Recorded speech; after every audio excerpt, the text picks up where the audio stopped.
तो हेलो दोस्तों, स्वागत है आपका अर्जुन मैथ्स पर अपने एसएससी जीडी के प्रैक्टिस सेट में। आज हम लोग आगे बढ़ते हैं और देखते हैं कि आज हमारे पास कौन कौन सा प्रश्न है। प्रश्न की शुरुआत करने से पहले एक खूबसूरत सी लाइन कि जिंदगी में आगे आपको बढ़ना है तो मेहनत भी आपको ही करनी होगी।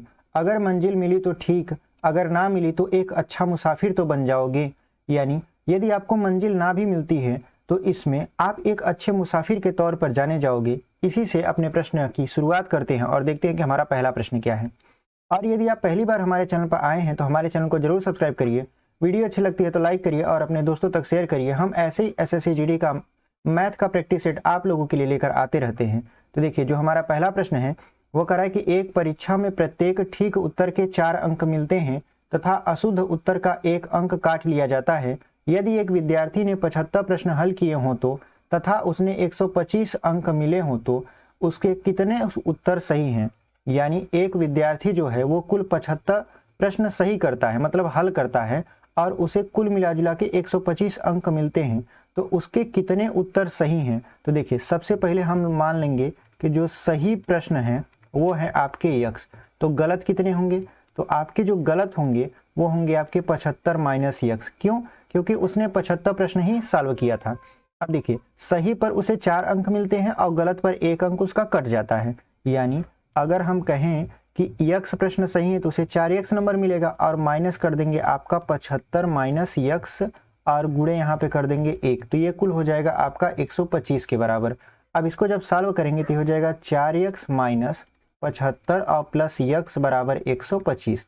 अब इधर जोड़िए तो ये हो जाएगा आपका 5 यक्स, अब इधर 75 माइनस है उस तरफ जाएगा 125 में जुड़ेगा तो हो जाएगा आपका 200। तो 5 से काटेंगे तो हो जाएगा आपका 5 चौक 20, यानी यक्स बराबर आपका आ गया 40।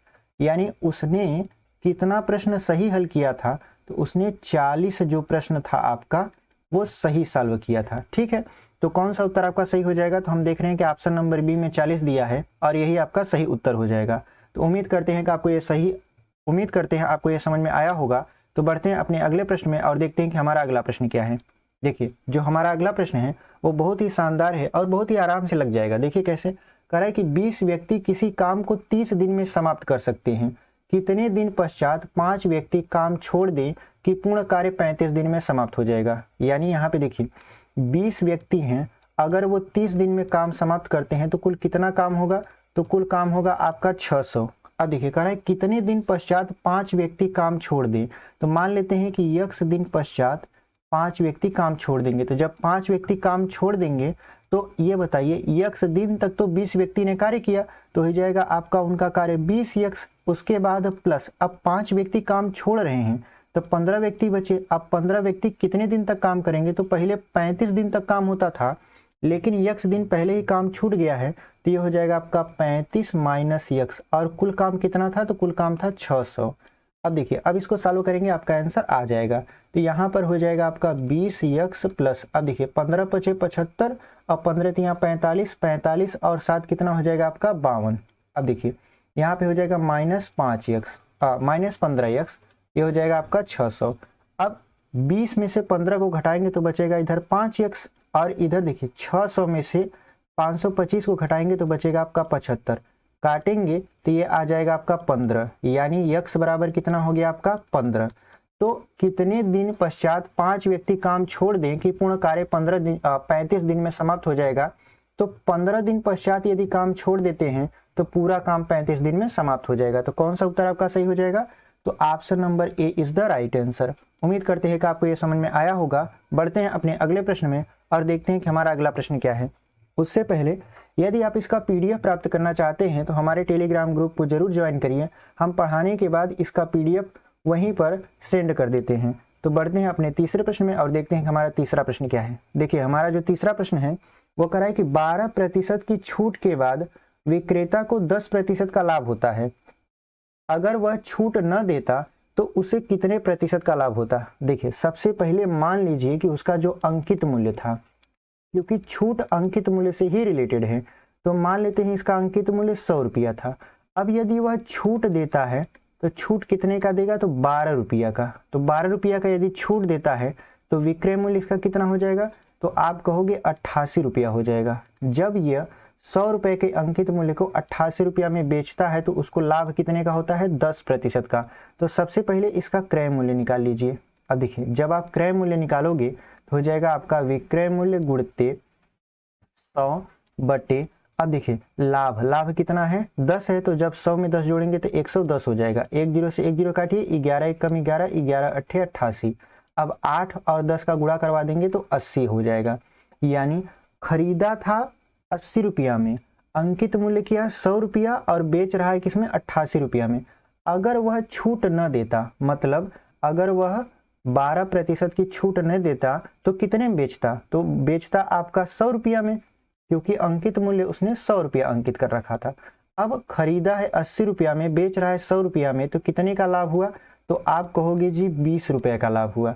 तो 20 का लाभ हुआ तो इसका प्रतिशत निकाल लीजिए, तो बटा गुणे 100, उसके बाद बटे क्रय मूल्य कर दीजिए। तो क्रय मूल्य कितना है आपका? 80। अब देखिए 20 चौक 80 हो जाएगा, 4 1 कम 4 और 4 25 हम 100, यानी जो इसका लाभ होगा वो 25% हो जाएगा। तो कौन सा उत्तर आपका सही है? तो ऑप्शन नंबर सी देख रहे हैं हमारा 25% है और यही हमारा क्या है? सही उत्तर। तो उम्मीद करते हैं कि आपको ये समझ में आया होगा। बढ़ते हैं अपने अगले प्रश्न में और देखते हैं कि हमारा अगला प्रश्न क्या है। देखिए जो हमारा चौथा प्रश्न है वो बहुत ही आसानी से लगने वाला है। कह रहा है 3 घन जिसमें से प्रत्येक की भुजा 5 सेंटीमीटर है, एक दूसरे के सिरों से मिलाकर रखे गए हैं, इस तरह से बनी आकृति का संपूर्ण सतह क्षेत्रफल होगा। अब देखिए 3 घन है, तो 3 घन पहले हम लोग बना लेते हैं, उसके बाद क्या करते हैं, इनको आपस में एकदम सटा के रखते हैं। तो देखिए 3 घन जो हैं जिनमें से प्रत्येक की भुजा आपका 5 सेंटीमीटर है, तो पहले घन बना लेते हैं। देखिए ये 3 घन बन गए। अगर इनको हम एक तरीके से ऐसे रखेंगे, एकदम मिला के, एकदम जब मिला के रखेंगे तो देखेंगे कि ये जो इसकी लंबाई होगी, अब देखिए एक घन यहाँ बना दिए ऐसे, एक घन हम यहाँ बना दिए, उसके बाद एक घन और बनाने की कोशिश करते हैं। देखिए यहाँ पर एक घन, 2 घन और 3 घन हो गया। इसकी भी लंबाई 5, इसकी भी लंबाई 5 और इसकी भी लंबाई 5, तो 5 5 5 15 हो गया। यानी जो इसकी लंबाई है वो तो 15 सेंटीमीटर आ गया, लेकिन जो इसकी चौड़ाई और ऊंचाई है वो 5 सेंटीमीटर ही रहेगी। ठीक है, तो अब ये एक तरीके से घनाभ बन गया। तो जब घनाभ बन गया तो घनाभ का संपूर्ण पृष्ठीय क्षेत्रफल होता है 2 LB plus BH plus LH, यानी यहाँ पे 2 L की वैल्यू कितना है? 15 गुणित 5 और प्लस 5 गुणित 5 और प्लस हो जाएगा आपका 15 गुणित 5। अब 15 पचे 75 और 15 पचे 75 और 75 और 75 हो जाएगा आपका 150, यानी 2 ब्रैकेट में 150 और प्लस यहाँ पे हो जाएगा 5 पचे 25। अब जब इसको जोड़ेंगे तो 150 प्लस 25 कितना हो जाएगा आपका? 175। अब देखिए 175 का जब दोगुना करेंगे तो 2 पंचे 10 हो जाएगा और 2 सते 14 1 15, 2 1 कम 2 1 3, यानी 350 आ जाएगा। यानी ये जो इसका संपूर्ण क्षेत्रफल आया वो आया 350 वर्ग सेंटीमीटर। ठीक है, तो कौन सा उत्तर आपका सही हो जाएगा? तो हम देख रहे हैं कि ऑप्शन नंबर बी में दिया है 350 वर्ग सेंटीमीटर और यही हमारा सही उत्तर होगा। तो उम्मीद करते हैं कि आपको ये समझ में आया होगा। बढ़ते हैं अपने अगले प्रश्न में और देखते हैं कि हमारा अगला प्रश्न क्या है। हमारा जो अगला प्रश्न है वो कह रहा है कि 100 विद्यार्थियों की एक कक्षा में 50 विद्यार्थी गणित में तथा 70 विद्यार्थी अंग्रेजी में उत्तीर्ण हुए। यहाँ पे उत्तीर्ण होना चाहिए था, थोड़ा टाइप मिस्टेक हो गया है, उत्तीर्ण हुए तथा 5 विद्यार्थी गणित तथा अंग्रेजी में अनुत्तीर्ण हुए। देखिए 50 जो विद्यार्थी होते हैं वो तो पास हैं, ठीक है, किसमें पास हैं? गणित में। और जो 70 विद्यार्थी हैं वो अंग्रेजी में पास हैं, लेकिन 5% जो विद्यार्थी या 5 विद्यार्थी जो हैं वो गणित और अंग्रेजी यानी मैथ और इंग्लिश दोनों में आपके फेल हैं। अब देखिए कह रहा है कि दोनों विषयों में उत्तीर्ण विद्यार्थी कितने हैं। तो ये बताइए, जब गणित में 50 विद्यार्थी पास हैं तो कितने फेल होंगे? तो 50 फेल होंगे। और यहाँ पे 70 विद्यार्थी अंग्रेजी में पास हैं तो कितने विद्यार्थी फेल होंगे? 30 विद्यार्थी। और 5 विद्यार्थी दोनों में हैं, यानी 5 जो हैं वो बोथ मतलब दोनों में हैं। तो इसके लिए फार्मूला क्या लगता है कि इन दोनों को जोड़कर इसमें से 5 को घटा देंगे।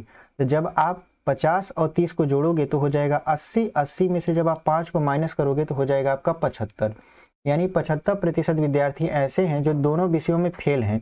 तो कितने विद्यार्थी ऐसे हैं जो दोनों विषयों में पास हैं? तो आप 100 में से 75 को घटा लीजिए तो कितना आ जाएगा आपका? 25 आ जाएगा। यानी 25 ऐसे विद्यार्थी हैं जो दोनों विषयों में आपके क्या हैं? पास हैं। तो उम्मीद करते हैं आपको ये समझ में आया होगा। तो कौन सा ऑप्शन आपका सही हो जाएगा, तो ऑप्शन नंबर डी देख रहे हैं हमारा 25 दिया है और यही हमारा सही उत्तर होगा। बढ़ते हैं अपने अगले प्रश्न में। और अभी तक आप वीडियो में बने हो तो हमारे चैनल को जरूर सब्सक्राइब करना, वीडियो अच्छी लगती है तो लाइक करना और अपने दोस्तों तक शेयर करना।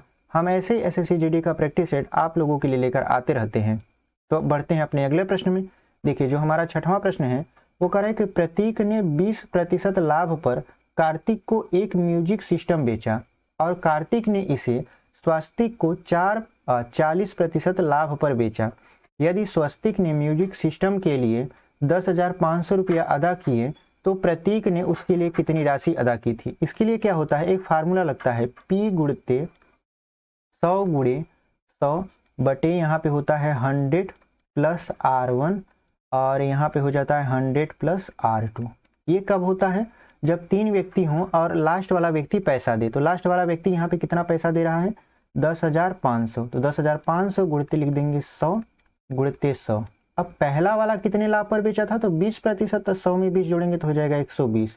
दूसरा वाला कितने लाभ पर बेचा था, 40, तो हो जाएगा 140। अब देखिए 1 0 से 1 0, यहाँ पे 1 0 से 1 0 कैंसिल कर दीजिए। अब इसको काटिए 7 से। अब देखिए 7 से जब इसको काटेंगे तो 7 एक कम 7, 7 पचे 35 और डबल 0 हो जाएगा और यहाँ हो जाएगा 7 दूना के 14। अब अगर काटें इसको 4 से, अब देखिए 4 से यदि काटें हैं तो 4 25 हम 100 हो जाएगा और 4 तिहाई हो जाएगा यहाँ पे 12। अब 3 से इसको काटे, 3 एक कम 3 और 3 पचे 15 यानी 500 हो जाएगा। अब 500 को 2 से काटे तो ये हो जाएगा आपका 250, मतलब 250। अब 250 का 25 में गुणा करेंगे तो 25 का गुणा हो जाएगा तो 625। अब 1 0 लगा देंगे, यानी जो पहला वाला व्यक्ति था यानी प्रतीक जो था उस म्यूजिक सिस्टम को 6,250 रुपया में खरीदा था। तो कौन सा उत्तर आपका सही हो जाएगा, तो हम देख रहे हैं कि ऑप्शन नंबर सी में हमारा दिया है 6,250 और यही हमारा क्या हो जाएगा, सही उत्तर। उम्मीद करते हैं आपको ये समझ में आया होगा। देख लेते हैं कि हमारा अगला प्रश्न क्या है। हमारा जो अगला प्रश्न है वो ये है कि कोई धनराशि चक्रवृद्धि ब्याज से 15 वर्षों में 2 गुनी हो जाती है, यह राशि कितने वर्षों में 8 गुनी हो जाएगी। ऐसे प्रश्न में देखिए इसको हम लोग मुंह जबानी लगा सकते हैं। आप केवल नोटिस करिए 8 को और यहाँ नोट करिए 15 को। तो जो 8 लिखा है, 8 को यदि हम घात के रूप में बदले तो 2 घात 3 हो जाता है। अब ये जो इसका घात 3 है इसका गुणा अगर 15 से करवा दें तो हमारा उत्तर आ जाएगा। तो 15 तिया कितना हो जाएगा आपका 45। तो पूछ रहा था ना यह राशि कितने वर्षों में अपनी खुद की 8 गुनी हो जाएगी, तो ये हो जाएगा 45 वर्ष। अगर इसको आप बेसिक से लगाओगे तो बहुत ज़्यादा टाइम लगेगा, थोड़ा सा एडवांस रूल लगा के हम लोग इसको सॉल्व कर लिए। तो बढ़ते हैं अपने अगले प्रश्न में और देखते हैं कि हमारा अगला प्रश्न क्या है और उम्मीद करते हैं आपको ये भी समझ में आया होगा। देख लेते हैं कि हमारा 8वां प्रश्न क्या है। देखिए जो हमारा 8वां प्रश्न है वो कह रहा है कि यदि संख्या x संख्या y से 10% कम है तथा संख्या y 125 से 10% अधिक है, तो सबसे पहले देखिए यहाँ पर ये चीज नोट करिए और उसके बाद पूछ रहा है तो x बराबर होगा, यानी x की वैल्यू कितना होगा।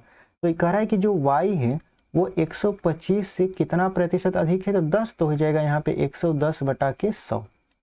अब 25 पंचे 125 और 25 चौका 100। अब इसका जब गुणा कराएंगे तो 11 पचे 55 यानी 550 बटा 4 हो जाएगा। ये रहा y की वैल्यू। अब जो संख्या x है वो y से 10% कम है, तो x कितना है, y से 10% कम, तो y का मान है आपका 550 बटा 4 और 10% कम करेंगे मतलब 100 में से 10 घटाएंगे तो 90 बटा के 100 हो जाएगा। 1 0 से 1 0, 1 0 से 1 0 काटेंगे। अब देखिए 9 पचे हो जाएगा यहाँ 45 और 9 पचे 45 और 45 और 4 कितना हो जाएगा आपका 49 और बटे में है आपका 4 यानी ये हो जाएगा 495। अब भाग करिए तो 4 एक कम 4, 4 दूना 8, 4 तिहाई 12, फिर 4 से 28 और 4 पंचे 20 यानी आएगा 123.75। तो कौन सा उत्तर आपका सही हो जाएगा, ये है आपका x की वैल्यू। तो हम देख रहे हैं कि ऑप्शन नंबर डी में दिया है आपका 123.75 और यही हमारा सही उत्तर हो जाएगा। तो उम्मीद करते हैं आपको ये समझ में आया होगा। बढ़ते हैं अपने अगले प्रश्न में और देखते हैं कि हमारा अगला प्रश्न क्या है। देखिए जो हमारा 9वां प्रश्न है वो कह रहा है कि यदि ABC बराबर 13 हो और ए स्क्वायर, ये ए स्क्वायर है और ये बी स्क्वायर है, ये सी स्क्वायर है, तो a square plus b square plus c square बराबर 69 हो तो a b plus b c plus c a का मान बताइए। देखिए आपने एक फार्मूला पढ़ा होगा a plus b plus c का होल स्क्वायर। अब देखिए इसी फार्मूले को हम लोग लेते हैं तो ये हो जाता है ए प्लस बी प्लस सी उसके बाद क्या हो जाता है, यहाँ पे हो जाता है a square b square c square plus यहाँ पे 2, उसके बाद a b plus b c plus c a, यही फार्मूला होता है। अब ए बी सी का मान दिया है देखिए 13, तो 13 का स्क्वायर कर देंगे। उसके बाद यहाँ पे दिया है a square b square c square का मान 69 दिया है। उसके बाद यहाँ पे 2, अब a b plus b c plus c a का मान पूछ रहा है, तो इसको एज इट इज़ लिख देंगे। एकदम बेसिक से बताने की कोशिश इसलिए कर रहे हैं ताकि आप एक बार लगा लो तो दोबारा आपको पढ़ना ना पड़े। मतलब ये सवाल आए तो आप देख के लगा दो। 13 का स्क्वायर करेंगे 169, यहाँ पे जब इसको इस तरफ लाएंगे तो ये हो जाएगा -69, और ये 2 गुणा में ही बटे मिलाएंगे तो ये हो जाएगा बटा 2। यहाँ बचेगा a b plus b c plus c a. अब देखिए 69 में से जब घटाएंगे 169 में से 69 को, तो बचेगा आपका 100 और बटा 2 काट देंगे तो ये आ जाएगा आपका 50। यानी जो a b plus b c plus c a का मान आपका पूछ रहा था वो हो जाएगा आपका 50। यहाँ पे बी सी प्लस सी ए, ये कितना आ गया आपका 50। अब देखिए उत्तर जो हमारा दिया है वो 2 ठो दिया है, यहाँ पे दिया है -50 और यहाँ पे दिया है 50। इसका मतलब ये है कि यदि आप फार्मूले में थोड़ा सा गलती करते हो तो आपका सवाल गलत होने का चांसेस बहुत ज़्यादा बनता है। इसलिए हम इसको बेसिक से बताए हैं ताकि आप एक बार इसे ध्यान से देख लीजिए। तो कौन सा उत्तर आपका सही हो जाएगा, तो हम देख रहे हैं कि ऑप्शन नंबर डी हमारे उत्तर से मैच कर रहा है और यही हमारा सही उत्तर हो जाएगा। तो बढ़ते हैं अपने अगले प्रश्न में और देखते हैं कि हमारा अगला प्रश्न क्या है। हमारा जो आखिरी प्रश्न है वो कह रहा है कि 4 संख्याओं में से पहली 3 संख्याओं का औसत है आपका 18 तथा अंतिम 3 संख्याओं का औसत 16 है। यदि अंतिम संख्या 19 हो तो प्रथम संख्या होगी। यहाँ पे सबसे पहले हम लोग 4 संख्या मान लेंगे, a plus b plus c plus d, plus करके नहीं बस कामा लेके मान लेंगे। यहाँ पे कह रहा है कि 4 संख्याओं में से पहली 3 संख्याओं का औसत, यानी पहली 3 संख्या को जोड़कर बटा 3 कर दें तो वो हो जाएगा आपका 18। तो बटा 3 इधर हो जाएगा गुणा में, तो 18 तिरिक हो जाएगा 54। उसके बाद कह रहा है अंतिम 3 संख्या, तो b plus c plus d. अब यहाँ पे 16 दिया है तो 16 में 3 का गुणा करा देंगे तो 16 तिया कितना हो जाएगा आपका 48। अब देखिए अगर हम इसको थोड़ा सा यहाँ पे माइनस कर दें, देखिए यहाँ पे माइनस, यहाँ पे माइनस, यहाँ पे माइनस कर दें और यहाँ पर भी माइनस कर दें, तो b से b हमारा कैंसिल हो जाएगा, c से c कैंसिल हो जाएगा, बचेगा यहाँ a माइनस डी। और यहाँ पे 54 में से 48 को घटाएंगे तो 14 में से 8 गया, बचेगा आपका 6। अब देखिए यहाँ पे d की वैल्यू दिया है, कहा है ना अंतिम संख्या जो है 19 है, तो यहाँ पे a माइनस हो जाएगा ये 19 और यहाँ पे हो जाएगा 6। 19 में से जब 6 जोड़ेंगे आप तो a बराबर हो जाएगा आपका 25।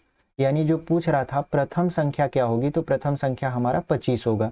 तो कौन सा उत्तर आपका सही हो जाएगा, तो option number D is the right answer. उम्मीद करते हैं आपको ये समझ में आया होगा। और यदि आप पहली बार हमारे चैनल पर आए हैं और अभी तक बने हुए हैं तो हमारे चैनल को जरूर सब्सक्राइब करिए।